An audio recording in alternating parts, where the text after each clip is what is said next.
Hi everyone, Louise here from Louise Ellen Nutrition. I hope you're having a wonderful afternoon and that you really enjoyed yesterday's challenge. Today, before we get started, I just wanted to share something that I've been listening to. So I often listen to podcasts in the car, and I came across one that I found really relevant to the emotional side of things when it comes to overeating. So I thought I would share just a little extract of that, and then I'll tell you of the podcast because you might want to go and check it out. So the podcast that I got this from is called The Life Coach School, and this topic was all about buffering. So it's really interesting that, and we know that food, when we go to foods that are not so healthy for us, or foods we know we've eaten way too much of, we often will, it's sort of like we go to them and it's like eating our emotions because it's easier to go to them than deal with what's going on. So this concept of buffering that I was listening to, it talks about when you're not wanting to deal with the things in your life that aren't working, it's easy to just result to overeating, binge eating, or eating too many unhealthy foods. And when you do this, it's called buffering.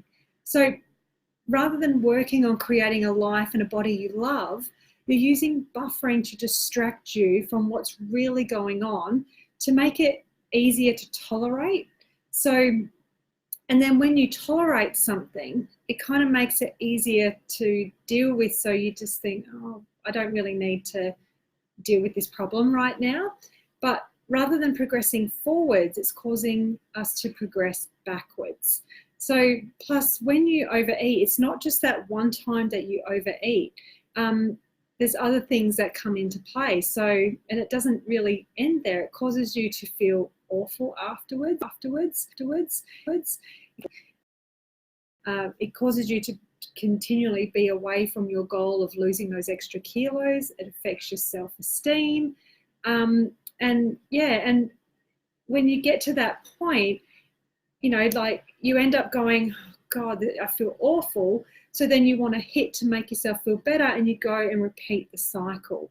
So it's quite interesting. I'm not sure if, if you guys have experienced that, but I think a lot of us have, where it's just easier to get pleasure from food than from actually working on ourselves and dealing with what's really going on inside. And when we deal with what's really going on inside, even though it's hard, we're then able to progress forward and create a life and a body that we love, rather than continually causing ourselves to go backwards. So this podcast is really interesting. I highly recommend going and checking it out. It's called The Life Coach School, and it's number 305, and it's called Stop Tolerating, and from a lady called Brooke Costello. So she's actually really cool. I think she's a master life coach, but she's got some amazing podcasts in there that I've been listening to, and I find it helps with like really going deep into things.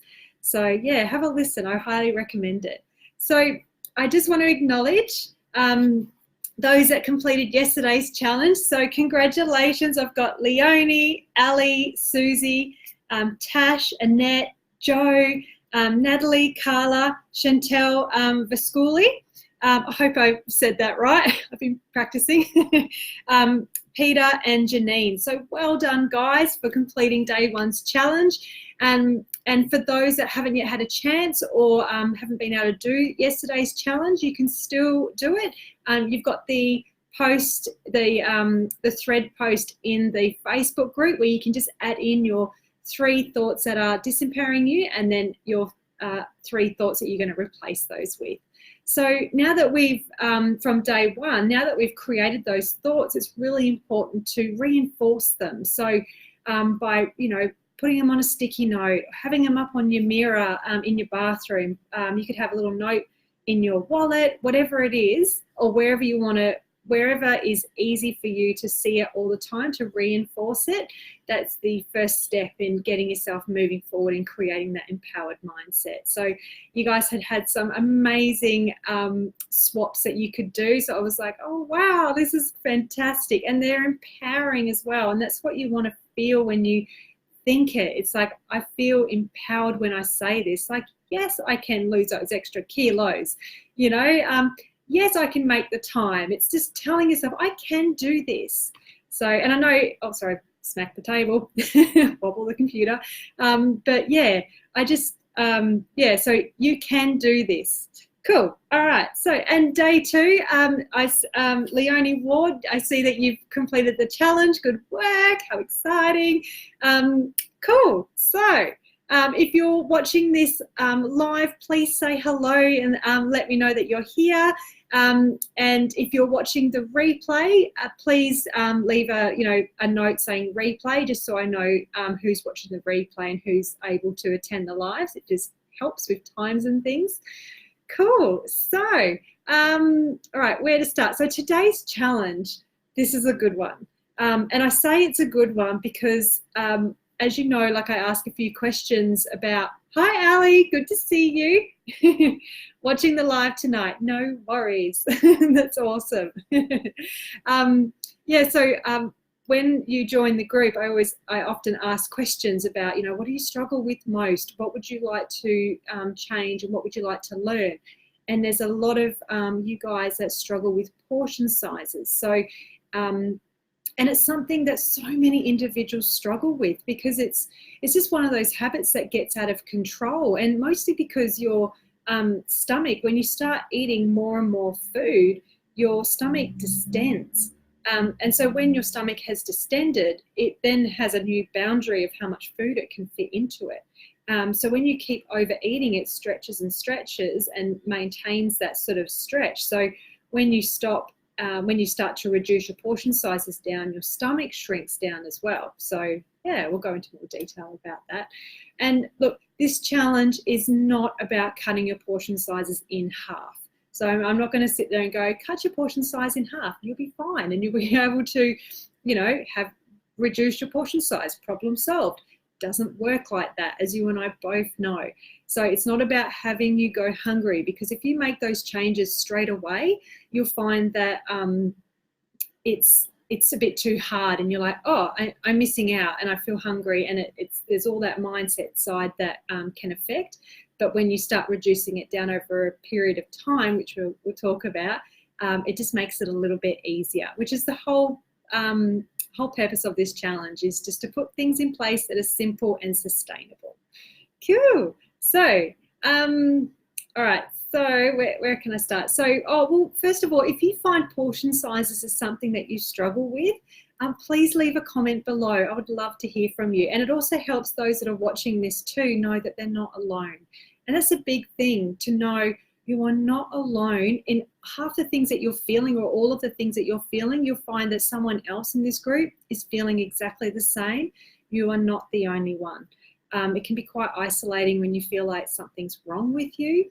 There is nothing wrong with you. You are perfect the way you are.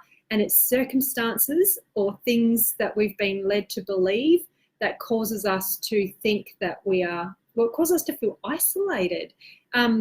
It's like dieting gives us the impression that, to dieting's easy. Just, restrict your food for 14 days and, eat small amounts of food and you'll be fine. The weight will drop off. It's only 2 weeks. But then that is a very hard thing to do for most of the population. And then when we fall off the wagon or fall off the diet, we then go, oh, well, everyone else has been able to lose those extra kilos and I can't, so something must be wrong with me. It's not that at all. It's the diet culture. It just causes us to think that, and this is what this Empowered Healthy Habits is all about. It's about changing that and helping you see that we've learnt things the wrong way. Well, not learnt things the wrong way. What we've learnt isn't actually real and really works, if that makes sense. Cool.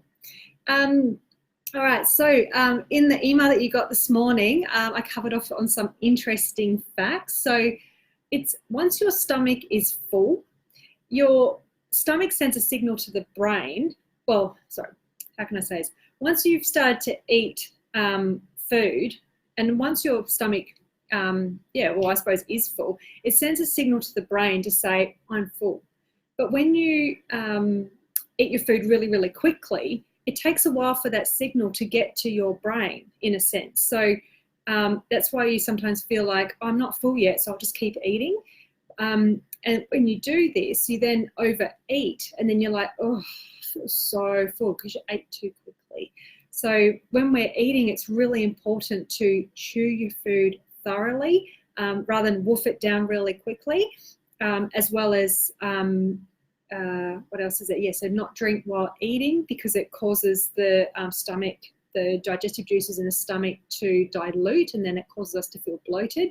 But also being really mindful as well. So mindful eating, I know, is a new concept, but it's been around for forever. It's just been like tagged as a thing like clean eating. But mindfulness is really about really focusing on what you're eating and being present, so that you're aware, I'm chewing this, I'm swallowing, and rather than just woof, woof, woof, woof, and you're like, oh my God, what happened? And and it's interesting. My partner, and I'm sure we all have partners like this, woofs his food down. I have so many conversations with him about this. And then like he'll wolf his food down, and he's like, I'm still hungry and I want something else. And I'm like, hang on a minute, give it 5 minutes for your stomach to actually recognize that there's food in there, and then see how you go. So slowly training him in that takes time. So planting seeds like what we were talking about yesterday. Ali, so you're saying, I don't like large portions. I feel overwhelmed, and people comment when I don't eat much. Quite often then I end up binging. Oh, so and people comment when I don't. Yeah, and it's interesting, isn't it? People love to make comment. They're always like, why are you eating that? Well, you're not eating enough. And and then you feel like, oh, I haven't eaten enough, so I need to eat. So it's interesting that, and we do get affected by other people's comments, but really what they think about us, it's none of our business, because they could be thinking all sorts of different thoughts, but really it doesn't matter, because their beliefs and their values and everything they've learned as a child will cause them to have thoughts that they will then speak to you. But that doesn't mean that it's right for your situation. That's just them and their stuff. So, yeah, I know it's hard, like when people say things and we get really, we're so worried about what other people think, but people think more about themselves than about yourself. And you'll notice this as well. Like, we think more about what's going on in ourselves. Like, oh my God, this dress is too tight, or this dress is too big, or does my bum look big in this, and we're also worried about what's going on inside of ourselves. We're not really thinking about what others, we're not thinking about others in a sense. So it's the same of, so I'm not sure where I was going with that, but yes, Ali. I had something to say, when you forget and you're like, damn it. But so what people are more focused on themselves, not on you. Oh, that's what I was going to say. So people aren't very observant. They don't really see everything that we see. Like, we see the little, like I have a little dot here, like a little lump, I see that. You guys would never have seen that until I pointed it out, like I'm like looking in the camera, I'm like, oh, my nose is slightly wonky. You guys would never notice anything like that, because it doesn't matter. It's not about that.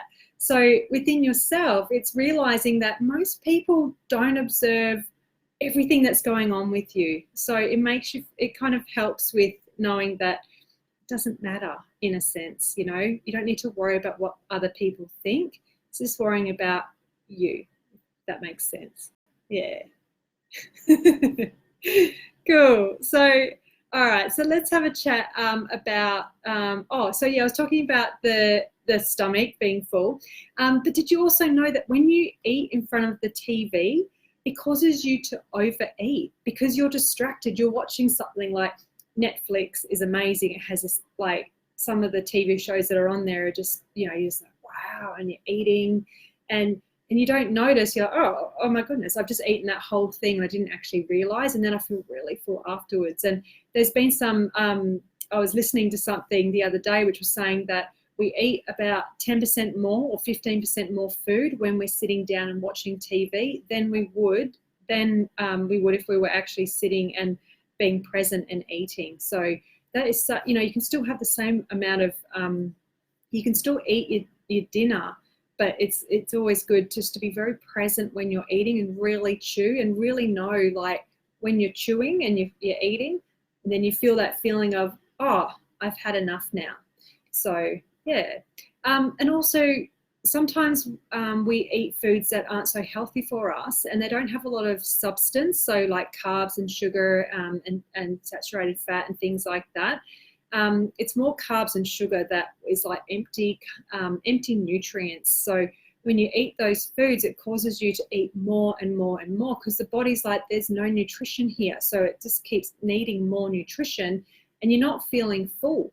And you're feeling hungry and you're like, oh, but I just ate this like sandwich, white bread sandwich, or this a muffin or whatever it is, and you're like, I don't feel full. And it's not that there's anything wrong with you. It's that muffin or that sandwich has got no, the white bread is just like, it has no nutritional value. So there's no substance to it, which is why it often makes you feel still hungry. Cool. Carla, you were saying I eat less than my friends and eat more healthy foods, no junk food. You cook from scratch. Oh, that's fantastic. And most of your friends are not overweight and they drive me mad saying that you can have a slice of this and then of that, but I can't. Well, it's interesting, like, yeah, everyone has different constitutions as well. Like, so you've got those that have constitutions where they're just run all day and they're very active in a sense of that they're high energy people, and their constitutions in terms of how they break down fat and things like that is in a way where it causes them to to be slimmer. Like you can get those individuals that they can just eat whatever they want and they're super skinny. That drives you mad. But that's due to their constitution. And just because they're eating whatever they want doesn't mean that their body is not being affected. So they might be getting cold and flus all the time. They're putting pressure on their kidney and liver. They're having digestive pain and issues, just not necessarily the weight gain. So everyone's body is different, but it's interesting. Rather than say, I can't eat that, it's choosing to go, no, I choose not to eat that because I know that my constitution is the way it is. And if I eat that, then I know it's going to cause me to put on weight in a sense. But yeah, never feel like you can't not eat something. It's about eating healthy most of the time and then allowing yourself to still have treats. So we still have treats. We will still have Mexican or pizza or whatever, but it's a treat. So we eat healthy most of the time, and then we have like a Friday night or a Saturday night where we'll have takeaway, or we'll go have Chinese or something. But we don't restrict ourselves. And if someone's having a morning tea and there's cake and things like that, I have a think about, oh, what have I had this week? I've probably had, I've already had my treat or two or whatever. But if I've been pretty good, then I'll have a piece of cake. Because that piece of cake or that unhealthy piece of food, if you're eating healthy most of the time, is not going to cause you to go way backwards. Where if you eat unhealthy most of the time, then yes, that piece of cake will cause you to keep contributing to where you're at right now. Cool. Yeah, so Ali, you was to Carla's page, you were saying you too, gluten and lactose intolerant. Yes, I hear you. And hate explaining. Yes, I hear you both. And that's the thing, like, gluten intolerant and lactose is a whole different topic, but yeah, hate having to explain. And it's more, rather than explain like the whole thing, it's just saying, I choose not to. I really just don't want it. Because then they go from, oh, you don't want it. Okay, that's cool. Rather than, oh, but you say you can't, but have it anyway. It's like those grandmas that are like, eat something, and you're like, I just ate this huge amount of food, and you're trying to put more food into me. So yeah, and it's interesting. Yeah, people will always say whatever they say, and it's just learning to not listen to it. Just let it go over and go, I know who I am. I know what I'm doing.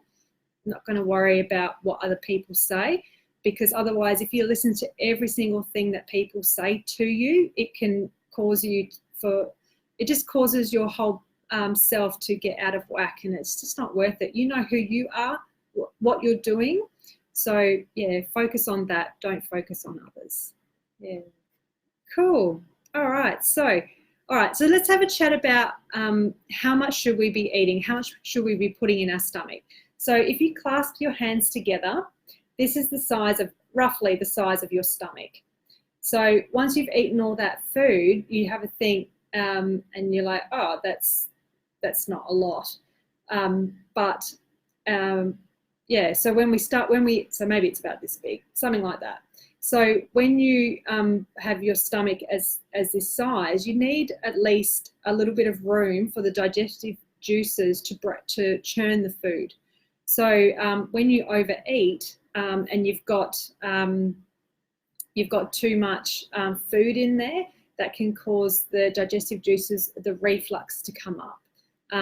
So if you're ever getting reflux, that could be that you're eating too much. As well as potentially, there's so many different reasons, but I'll try and stay on track. I get distracted very easily, I get too excited.